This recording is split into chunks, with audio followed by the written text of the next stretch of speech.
Lord of the Mysteries. Chapter 277. Finalizing a Plan. Rafter Pound's Future. Klein held on to the baronet's hair, closed his eyes, and entered a deep slumber with the help of cogitation. In the gray gloomy world, he saw a narrow, irregular cave. Rafter Pound, with his puffy eye bags and gray hair at his temples, was propping himself up on his elbows, crawling forward like a reptile to leave the hole. Then, with a flash, he retrieved a black iron emblem of unknown origins and wore it on his chest.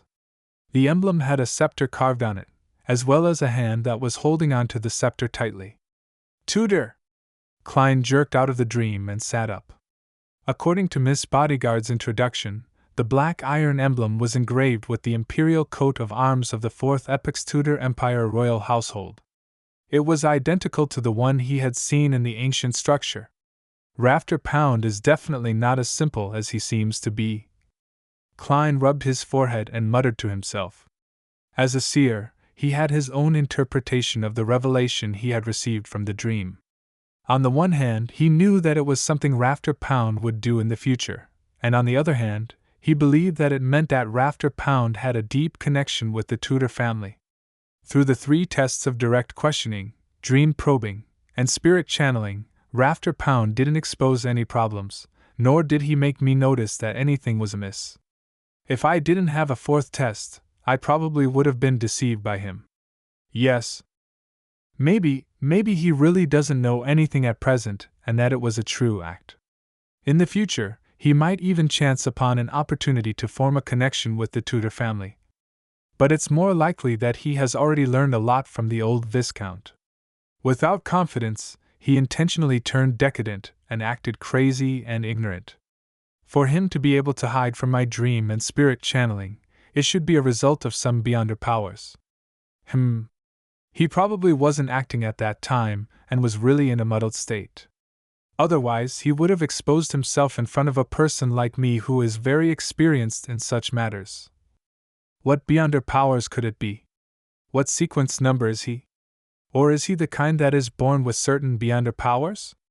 Klein proceeded this line of thought, and soon realized he had reached a dead end. He quickly pulled himself out of this dead end and changed his angle of thinking.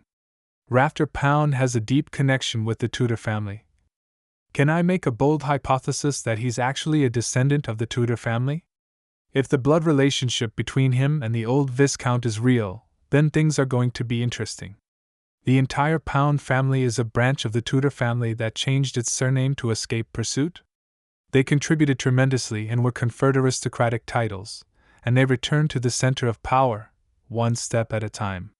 Meanwhile, they were secretly searching for the secret remains left behind by the Tudor Empire in Backland. After an unknown period of time, they finally found something. Thus, they bought what currently belongs to Millet Carter's house and built an exaggerated basement, which was used to explore the surrounding area. 30 to 40 years ago, they found the ruins and built a secret door to it. But during the exploration process, an accident occurred. That evil spirit didn't recognize any of the so-called Tudor descendants at all. The 2 heirs of the old Viscount died in that room, in the deepest corner, one after the other. Even their beyonder characteristics and mystical items couldn't be retrieved. Although the old Viscount spent a great price to buy similar beyonder characteristics, making it seem like the 2 heirs had died relatively normal deaths, the consecutive deaths made the royal household and the churches suspicious. Therefore, after the old Viscount passed away, Rafter Pound deliberately exaggerated and distorted the secret investigations of the past, to frighten himself into having mental problems. He began to engage in debauchery so as to avoid the attention of others. This can explain what previously puzzled me. How can a Viscount family be placed under the control of some mysterious person without any action from the royal household and the churches? Even if controlling him was necessary, they would do it in a milder and undetectable manner. For example, using a FACELESS of my sequence 6 pathway. A child can even sense something abnormal, much less the powerful beyonders of the royal household and the 3 churches? The reason why they were unaware can only be explained by the fact that they were the ones who had sent those people. Yes. Back then, I surmised that the Tudor family and the Trunsois family grasped the Black Emperor pathway, so due to the need to act, they would establish dynasties to maintain the style and uniqueness of the Solomon Empire. On this point, Miss Bodyguard has indirectly proven it. The Black Emperor pathway sequence 9 is lawyer, a beyonder job that is extremely good at using order. Yes. Rafter Pound was able to deceive my dream and spirit channeling abilities because of this. Perhaps he's gone one step further? He cooperated with me sufficiently, so in his muddled state in the dream, he was still able to subconsciously use the loophole of order and affect the development in the direction he wishes to have. Upon careful consideration, during the process of spirit channeling, Rafter Pound didn't seem to really lie. However, his truth was only a partial truth.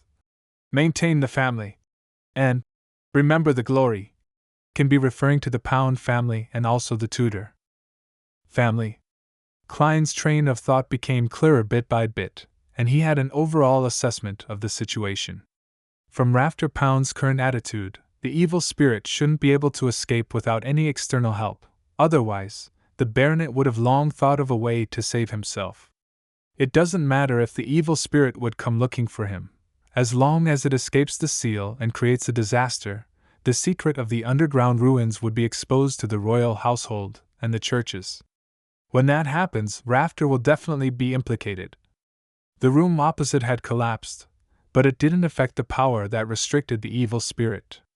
This means that as long as the innermost room isn't directly destroyed, the evil spirit wouldn't be able to escape. The plan is clear then.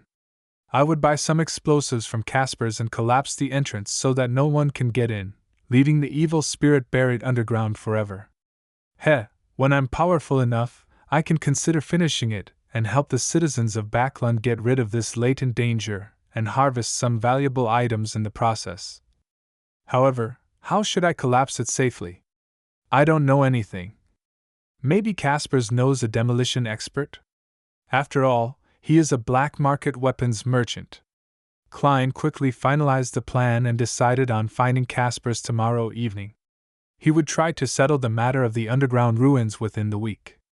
As for the true relationship between the Pound family and the Tudor family, and for Rafter's abnormality, he didn't want to probe too deeply into it. "It's none of my business," Klein grumbled and quickly plummeted down past the gray fog and returned to the real world. On Friday morning, Klein went out early as usual and pretended to be very busy. The truth was, he had once again gone to the Quelag Club to practice his shooting and read the newspapers. He enjoyed himself quite a bit. At tea time, he was about to leave after staying there the entire day, but he was surprised to see Mary Gale, his former employer, and Talon Dumont, the equestrian teacher, enter the club at the same time. They were accompanied by a number of gentlemen in double-breasted frock coats, and beautiful ladies in fine makeup. Among them was the Daily Observer reporter, Mike Joseph. "Oh, Detective Moriarty, what a coincidence!" Mike, with his charming eyes but rather rough skin, took the initiative to greet him. Klein smiled and replied, "Mr. Reporter, are you done with your investigative news?" "It's done, thanks to your help. Let me do the introductions. This is the famous detective, Mr. Sherlock Moriarty, a good friend of Talon's." Mike waved his arm and said. After both sides greeted each other, Mike continued, "I've roughly figured out who Capim is. I'll tell you in detail when I have the time. In short, I have every reason to believe that Sibber's death was caused by a copycat killer, and not by the serial killer. Haha, you will see the news of my investigations on the papers tomorrow. It's just as I thought." Klein smiled in response. At that moment, Mike seemed to remember something and turned his head to Mary Gale and said, "I'll make an appointment with you for an interview regarding the air pollution situation in Backlund and its solution. However, you have to communicate with my editor-in-chief in advance to finalize the page in time." Mary's eyes lit up. "All right. Thank you very much. Mike, why didn't I think of such a good idea? This is for the promotion of the National Atmospheric Pollution Council? This reporter, Mike, has quite a lot of experience after all.